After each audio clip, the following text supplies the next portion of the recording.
नमस्कार दोस्तों। दिल्ली की मुख्यमंत्री आतिशी ने इस्तीफा दे दिया है।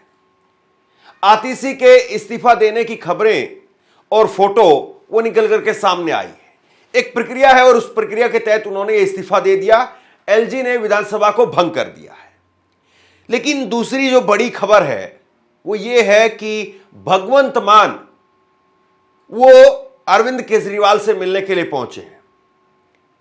कल दिल्ली में जब से हार हुई आम आदमी पार्टी की, अरविंद केजरीवाल की एक 2 मिनट की वीडियो आई। भगवंत मान की अभी तक कोई बड़ी प्रतिक्रिया निकल करके सामने नहीं आई है। कल भी भगवंत मान अरविंद केजरीवाल से मिलने के लिए पहुंचे थे। आज फिर से भगवंत मान अरविंद केजरीवाल से मिलने के लिए पहुंचे हैं और भगवंत मान को लेकर के एक बड़ी खबर इस वक्त सियासी गलियारों में है। वो खबर क्या है मैं आपको वो भी बताऊंगा और इसी खबर में हम चर्चा करेंगे बीजेपी के सीएम चेहरे की। बीजेपी अपना मुख्यमंत्री किसे बना रही है? बीजेपी में 4-5 बड़े नाम इस वक्त में मुख्यमंत्री की चर्चा में हैं जिनको सीएम बनाया जा सकता है। लेकिन बहुत सारे चैनलों पर चल रहा है कि नहीं, जिसका नाम चलेगा वो सीएम नहीं बनेगा। मुझे लगता है ये इतनी सही बात नहीं है। ये देवेंद्र फडणवीस का नाम खूब चला था महाराष्ट्र के अंदर, अभी लेटेस्ट बता रहा हूं मैं आपको, और देवेंद्र फडणवीस मुख्यमंत्री बने भी। बीजेपी सरप्राइज करती है, बीजेपी नया नाम निकालती है, एक्सपेरिमेंट करती है, सही बात है, लेकिन हर बार भी ऐसा नहीं होता है। दिल्ली के अंदर किसको कमान सौंपी जा सकती है और कब, यह भी मैं आपको बताऊंगा, क्योंकि नरेंद्र मोदी का विदेशी दौरा है और विदेशी दौरा और उसके साथ साथ दिल्ली के मुख्यमंत्री की कुर्सी, इन दोनों का आपस में कनेक्शन है। लेकिन सबसे पहले भगवंत मान पर बात करते हैं। भगवंत मान पंजाब के मुख्यमंत्री, आम आदमी पार्टी की अब एक ही सरकार बची है। पहले एक ही सरकार थी, उस एक ही सरकार से दूसरी सरकार बनाई थी। दिल्ली की सरकार थी और दिल्ली की सरकार से पंजाब की सरकार बनाई थी। लेकिन अब पंजाब की इकलौती सरकार बच गई है। पंजाब में भगवंत मान मुख्यमंत्री हैं और क्या भगवंत मान आगे भी मुख्यमंत्री बने रहेंगे या भगवंत मान को बदलने की तैयारी चल रही है या भगवंत मान खुद बदल जाएंगे? क्योंकि सियासी इस वक्त में जो चर्चाएं चल रही हैं वो ये कह रही हैं कि भगवंत मान अगले एकनाथ शिंदे हो सकते हैं। आप हैरान है ये सोच करके, लेकिन जो चर्चाएं इस वक्त में चल रही है वो मैं आपको बता रहा हूं। कुछ पत्रकारों ने, कुछ राजनीतिक विश्लेषकों ने यह भी कह दिया कि भगवंत मान अगले भजनलाल हो सकते हैं, कि पूरी की पूरी कैबिनेट को लेकर के और खुद जाकर के भाजपा के अंदर शामिल हो जाएं। ना दल बदल का कानून लागू होगा, ना कुछ और लागू होगा और भाजपा उनको सीएम बना देगी। अगला चुनाव 27 का चुनाव वो पंजाब में आम आदमी party versus BJP versus Congress नहीं, बल्कि बीजेपी वर्सेस कांग्रेस हो जाएगा, क्योंकि आम आदमी पार्टी तो पूरी वहां शिफ्ट कर जाएगी बीजेपी के अंदर। तो क्या वाकई इन चर्चाओं में सच है या फिर ऐसा भी हो सकता है कि अरविंद केजरीवाल वो खुद जाकर के पंजाब के अंदर गद्दी संभाल ले, कुर्सी संभाल ले, या कुर्सी नहीं भी संभाले तो किसी न किसी दूसरे तरीके से पंजाब में चले जाए? या फिर यह भी चर्चाएं चल रही हैं कि अरविंद केजरीवाल वो राज्यसभा चले जाएं। लेकिन राज्यसभा जाएंगे तो किसी का इस्तीफा करवाना पड़ेगा। किसका इस्तीफा होगा यह भी सवाल है। इस वक्त में महाराष्ट्र, दिल्ली के अंदर चुनावी हार के 24 घंटे बाद में अलग अलग तरीके के अनुमान, कयास लगाए जा रहे हैं। लेकिन मुझे लगता है कि जो भी होगा इतनी जल्दी कुछ नहीं होगा। भगवंत मान जाएंगे, रहेंगे, क्योंकि राजनीति के अंदर देखिए कुछ भी परमानेंट नहीं है। यहां दोस्त परमानेंट नहीं है, यहां दुश्मन परमानेंट नहीं है। भगवंत मान क्या करेंगे, क्या नहीं करेंगे, और भगवंत मान क्या आम आदमी पार्टी में ही बने रहेंगे, मुख्यमंत्री बने रहेंगे, केजरीवाल को वो कहेंगे कि आप आइए और पंजाब में मुख्यमंत्री बनिए? मुझे लगता है कि जो आज की तारीख में बिल्कुल साफ चीजें हैं वो कम से कम ये तो है कि अरविंद केजरीवाल वो पंजाब के अंदर तो नहीं जा रहे हैं। आज की तारीख में कम से कम पंजाब में अरविंद केजरीवाल जाएं, सीएम बन जाएं, ये तो दिखाई नहीं देता है। हां, एक सिनेरियो जरूर हो सकता है, वो बहुत आगे, अभी आज उसकी चर्चा ना कहीं पर है, लेकिन मैं आपको एक सिनेरियो बता रहा हूं। यह हो सकता है कि अरविंद केजरीवाल ये कहें कि यहां पर पूरी पार्टी को तोड़ने की कोशिश की जा रही थी, पूरी पार्टी तोड़ करके भगवंत मान उधर लेकर के जा रहे थे, या पूरी पार्टी में से कई सारे विधायकों को लेकर के जाया जा रहा था और इसीलिए मैं पंजाब में आ गया। बीजेपी यहां पर तोड़फोड़ कर रही है, बीजेपी यहां पर ऑपरेशन लोटस चला रही है, यह कहकर के वो पंजाब चले जाए और पंजाब में कोई बड़ी भूमिका वो अपने लिए देखें, यह हो सकता है। तो चलिए, पंजाब के बारे में और दिल्ली के बारे में, अरविंद केजरीवाल के बारे में तो बातें चलती रहेंगी। अब जरा बात करते हैं दिल्ली में भाजपा किसे मुख्यमंत्री बना रही है। 4-5 चेहरे हैं जिनकी चर्चाएं हो रही है। परवेश वर्मा की चर्चा है, चर्चा विजेंद्र गुप्ता की है, चर्चा सतीश उपाध्याय की है, चर्चा आशीष सूद की है और चर्चा जितेंद्र महाजन की है। ये 4-5 नाम हैं जिनके नामों को लेकर के चर्चा इस वक्त में चल रही है, लेकिन सबसे ज्यादा जो चर्चा है वो परवेश वर्मा की है। तो क्या बीजेपी जिसके नाम की सबसे ज्यादा चर्चा होती है उसको सीएम नहीं बनाती है क्या? ये बात पूरी तरह से सही नहीं है। बात सही है लेकिन पूरी तरह से सही नहीं है, और मुझे लगता है कि बीजेपी परवेश वर्मा के नाम पर दांव खेल सकती है। इसकी 2-3 वजह है। परवेश वर्मा पॉपुलर भी है, लोकप्रिय भी है, वो एक बार विधायक बने, 2 बार सांसद बने, अलग अलग जगह से चुनाव लड़ा, अरविंद केजरीवाल के खिलाफ चुनाव लड़ा, अरविंद केजरीवाल के खिलाफ एक बड़ी जीत हासिल करने का काम किया। 4000 वोटों की जीत भी बड़ी जीत है यहां पर दिल्ली के अंदर, क्योंकि कांटे की लड़ाई थी। उस सीएम को आपने हराया, मतलब वो संभावित सीएम थे, वो पूर्व सीएम हो चुके थे। तो परवेश वर्मा, उनके नाम की चर्चा इसलिए भी है क्योंकि वो एक जाट चेहरे भी हैं। जाटों की जिस तरीके से नाराजगी हरियाणा में बीजेपी पर बार बार एक तोहमत लगती है कि यहां पर जाट नॉन जाट कर दिया आपने, जाटों की पूरी चौधर आपने छीन ली, तो वहां पर भी बीजेपी कह सकती है कि नहीं भाई, परवेश वर्मा हमारे पास में है, एक जाट चेहरा है। और कल को दिल्ली हरियाणा के अंदर जब जब ये जाट वाला गैप उभर करके सामने आता है कि आपने जाटों की राजनीति खत्म कर दी है, तो परवेश वर्मा को दिखा करके उस चीज को शांत किया जाए। राजस्थान में भी ये बात उठ रही थी कि जाट सीएम बनाया जाए, तो वहां पर भी परवेश वर्मा का नाम दिखा दिया जाए। पश्चिमी यूपी के अंदर भी परवेश वर्मा का नाम दिखा दिया जाए, और यहां पर भी कल को अगर जयंत चौधरी पलटी मारते हैं तो परवेश वर्मा के सहारे वहां पर समीकरण बनाया जाए। तो परवेश वर्मा का नाम एक तो जाट राजनीति की वजह से, एक लोकप्रियता की वजह से, क्योंकि बाकी के जो चेहरे हैं, विजेंद्र गुप्ता जब आम आदमी पार्टी की सुनामी बह रही थी उस वक्त में भी अपनी सीट निकाल करके लाए थे, सच्चाई है। लेकिन विजेंद्र गुप्ता पूरी दिल्ली में पॉपुलर नहीं है, और परवेश वर्मा ने चाहे अभी बनाइए, आप कहिए कि अभी अभी उन्होंने एक मीडिया के जरिए, इंटरव्यूज के जरिए माहौल बनाया अपना, लेकिन वो विजेंद्र गुप्ता से ज्यादा पॉपुलर है। सतीश उपाध्याय बीजेपी के अध्यक्ष रहे, पार्षद रहे, लेकिन इनकी राजनीति नहीं बची, अब उतनी राजनीति नहीं है। बीजेपी कोई नए घोड़े पर दांव लगाना चाहती है कि जिसकी 5-10 साल की कम से कम आगे की राजनीति और हो। 5 साल ये तो फिक्स है ही है, अगले 5 साल भी कम से कम वो बीजेपी को यहां पर सत्ता में ला सके। सतीश उपाध्याय की राजनीति थोड़ी सी ढलती हुई राजनीति लगती है, तो चांस कम है। आशीष सूद पंजाबी चेहरा है, आशीष सूद के साथ में पंजाबी चेहरे में एक और बात हो रही है, एक और नाम लिया जा रहा है, मजिंदर सिंह सिरसा का।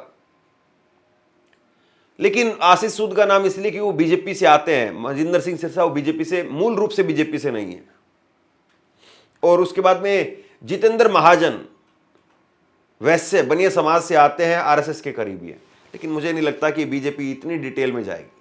अगर आरएसएस के करीबी अगर आप ढूंढना है तो परवेश वर्मा भी तो संघ के रहे हैं। इनके पिता साहिब सिंह वर्मा वो पुराने जो है पुराने भाजपा के, उस वक्त में जब 93 में सरकार बनी थी तो 95 में इनके पिता मुख्यमंत्री बने, और केजरीवाल को हराने के बाद में सबसे मजबूत दावेदारी अगर दिल्ली में किसी की है, परवेश वर्मा की है। परवेश वर्मा ने न केवल जो है वो केजरीवाल को दिल्ली की सीट पर फंसा करके रखा, बल्कि हराया भी।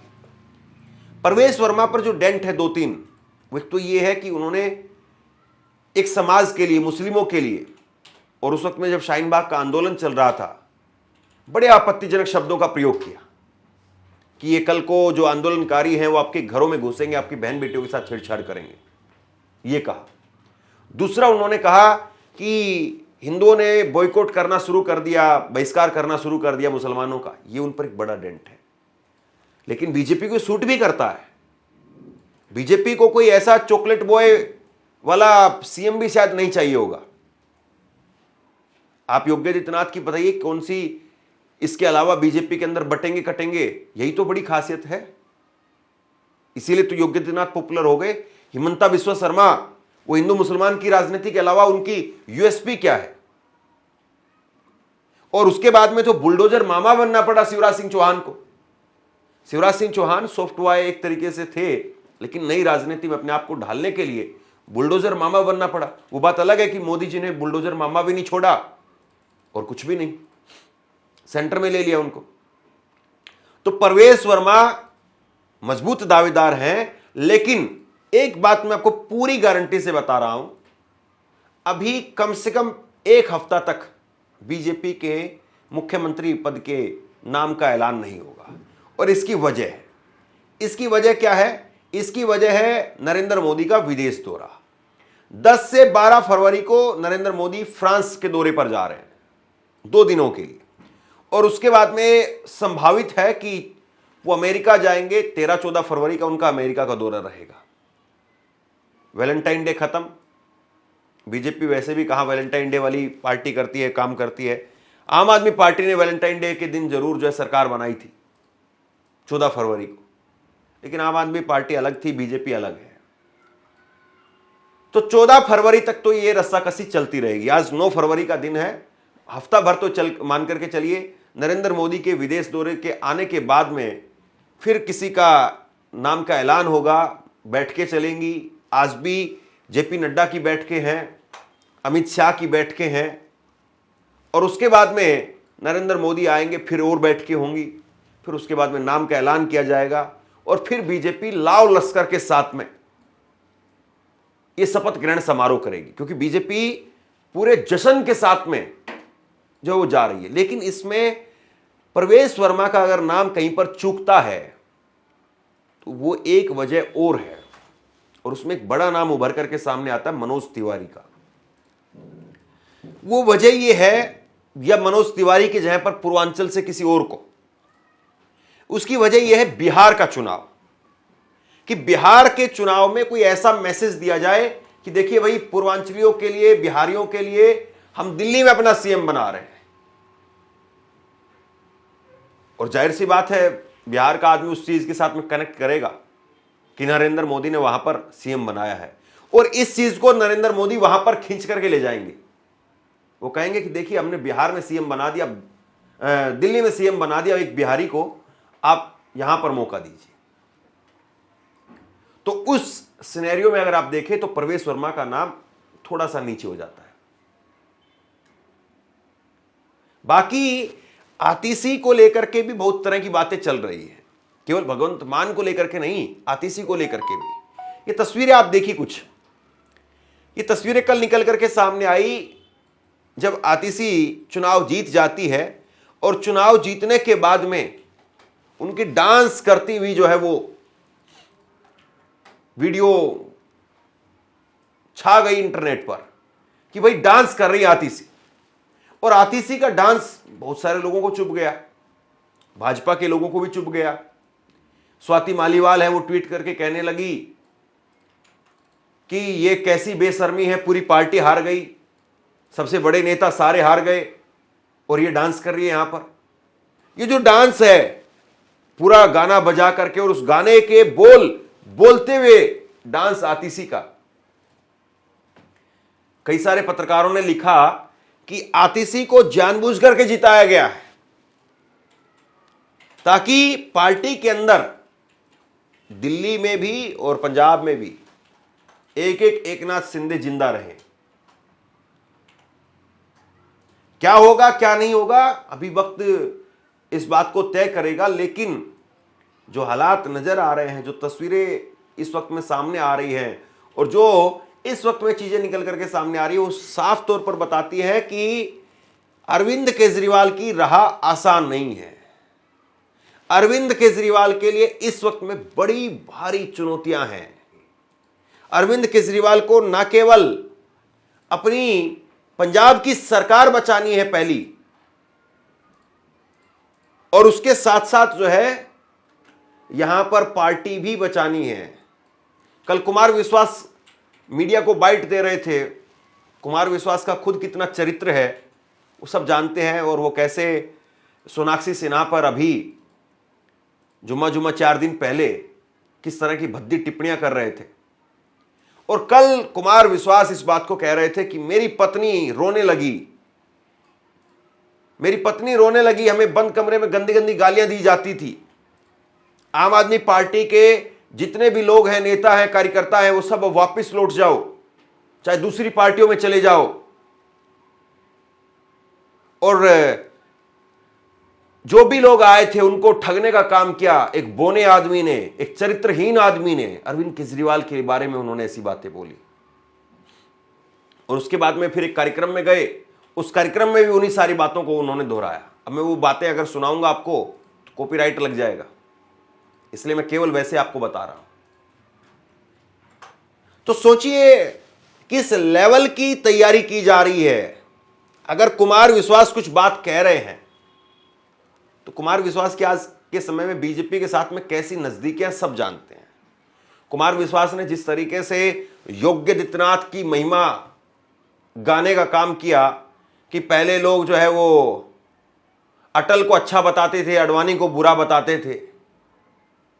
फिर एक ऐसा वक्त आया जब मोदी को बुरा बताने लगे, आडवाणी को अच्छा बताने लगे।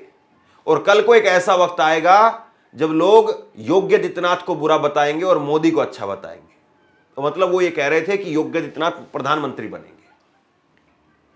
तो कुमार विश्वास जिस तरीके की बात करते हैं, कुमार विश्वास जिस तरीके से बोलते हैं, भाजपा की राजनीति को जो सूट होता है, वो हिंदू मुस्लिम का आजकल जो कॉकटेल पेश करते हैं। और कुमार विश्वास आज इस बात को कह रहे हैं कि तमाम नेता पार्टी के छोड़ करके चले जाएं, अपने अपने व्यवसाय में, अपनी अपनी नौकरियों में, जो जहां से आया था वो वापसी चले जाओ। क्योंकि आम आदमी पार्टी तो कोई दूसरे पार्टी के नेताओं को ला करके तो बनाई नहीं गई थी। वो तो वाकई ये सही बात है कि एक अन्ना हजारे का मूवमेंट चला, उसके बाद में पार्टी बन गई। कुमार विश्वास भी इसी पार्टी में थे, खूब कविताएं गाते थे, लेकिन कहा जाता है कि राज्यसभा नहीं मिली तो छोड़ करके चले गए। लेकिन क्या वाकई ऐसा होगा कि ये पूरी पार्टी तिनके तिनके की तरीके से बिखरने वाली है? और क्या इस पार्टी के अंदर अब अरविंद केजरीवाल की वो पकड़ अब खत्म हो रही है? ये बड़ा सवाल है। अरविंद केजरीवाल क्या इस पार्टी को बचा करके रख पाएंगे? क्या भगवंत मान वो आम आदमी पार्टी में ही बने रहेंगे? आतिशी क्या उनके जरिए भी कोई बड़े खेल की तैयारी है? और इसीलिए केजरीवाल हार गए, सिसोदिया हार गए, सौरभ भारद्वाज हार गए, सोमनाथ भारती हार गए, दुर्गेश पाठक हार गए, तमाम बड़े नेता हार गए, आतिशी जीत गई। जबकि आतिशी की सीट पर कम फाइट नहीं थी। रमेश बिधूड़ी थे वहां पर, अलका लांबा थी वहां पर, और जितना यहां पर संदीप दीक्षित ने वोट काटा उतना अलका लांबा ने भी वोट काटा। जीत का मार्जिन भी कोई बहुत ज्यादा नहीं है। आखिरी चरण तक, जो काउंटिंग के चरण होते हैं, आखिरी चरण तक आतिशी पीछे चलती रही थी और अचानक से आखिरी में जाकर के जीती है। तो अरविंद केजरीवाल की मुसीबतें अभी कितनी बढ़ेंगी, कब सुलझेंगी, बीजेपी किसको सीएम बनाएगी, यह भी बहुत बड़ा सवाल है। और उसका, बीजेपी का जो सीएम बनेगा, उसका और अरविंद केजरीवाल का आगे फिर किस तरीके का रिश्ता रहेगा, कैसा रिश्ता रहेगा, यह आम आदमी पार्टी के भविष्य को तय करेगा। आप क्या सोचते हैं? नीचे कमेंट बॉक्स में लिख करके जरूर बताइए। इस वीडियो को शेयर कीजिए और इसी तरह की तमाम खबरों के लिए ऑनलाइन न्यूज़ इंडिया को सब्सक्राइब कीजिए। आपका बहुत बहुत धन्यवाद।